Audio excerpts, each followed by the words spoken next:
আসসালামু আলাইকুম ওয়া রাহমাতুল্লাহ। দেখেন আমাদেরকে আসলে মাইক্রো বন্ধ করে দেওয়া হলো, আসলে আমরা কিছু কথা আমাদেরকে প্রশাসন থেকে নিষেধ করে দেওয়া হলো। আমরা এই যে মাইক থেকে খুলে ফেলাই মানে আমরা হলে আমাদের উপরে এত অত্যাচার, আমরা প্রশাসন থেকে আমরা অত্যাচারিত হচ্ছি, এটা আসলে খুবই দুঃখজনক ব্যাপার। আমরা শান্তিপূর্ণ একটা মানববন্ধন করতে চেয়েছিলাম, কিন্তু এটা পারলাম না। যে আল্লাহ আমাদেরকে হেদায়েত দান করুক।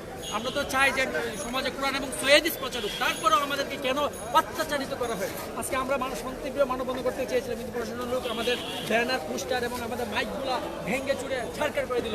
মাঝে মাঝে কিছুই করতে পারলাম না। যে কাল আমাদেরকে হেদায়েত দান করুক। আমরা অনেক কষ্ট করেছিলাম আজকে শান্তিপূর্ণ মানববন্ধন করার জন্য, এটাও আমরা পারলাম না। কি আজব! সম্মানিত দর্শক, আপনারা কোরআন এবং সহিহ হাদিস পড়ুন, পড়ার পর আপনারা জেনে নিন যে আমরা আহলে হাদিসরা কি চাই। আমরা চাই এদেশে কোরআন এবং সহিহ হাদিসের প্রচার হোক, কোরআন এবং সহিহ হাদিসের মাধ্যমে এদেশে তাওহীদের প্রচার হোক এবং সবাই যাতে আল্লাহর রাসূল সাল্লাল্লাহু আলাইহি ওয়াসাল্লামের পথ ধরে কোরআন এবং সহিহ হাদিসের প্রসার করতে পারে এবং আমল করতে পারে। সেই জন্যই আমাদের প্রচেষ্টা।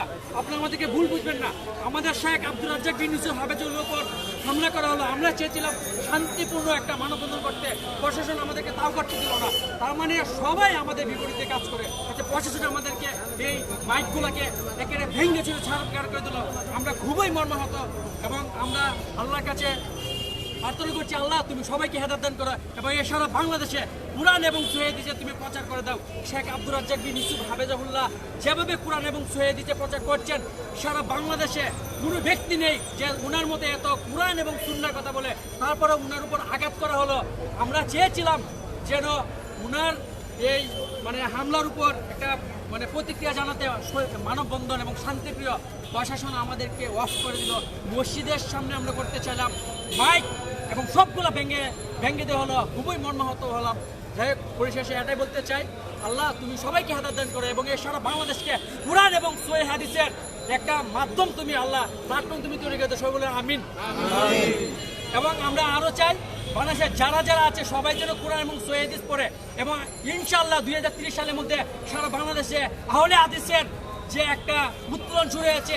2030 সালের মধ্যে সারা বাংলাদেশে আহলে হাদিসের সংখ্যা এত বাড়বে যে কোনো বিদাতি মাজার পূজারি কোনো কথাই বলতে পারবে না। ইনশাআল্লাহ আমরা আহলে হাদিসের এমন প্রচার করতেছি, ইনশাআল্লাহ 30 সালের মধ্যে সারা বাংলাদেশের অধিকাংশ মানুষই আহলে হাদিস হয়ে যাবে। ইনশাআল্লাহ এদেশের মাটিতে আহলে হাদিসের প্রতিষ্ঠান এবং প্রচারের মাধ্যমে আহলে হাদিসের সংখ্যা বাড়বে ইনশাআল্লাহ। আল্লাহ আমাদের কবুল করুন। সবাই বলো আমিন।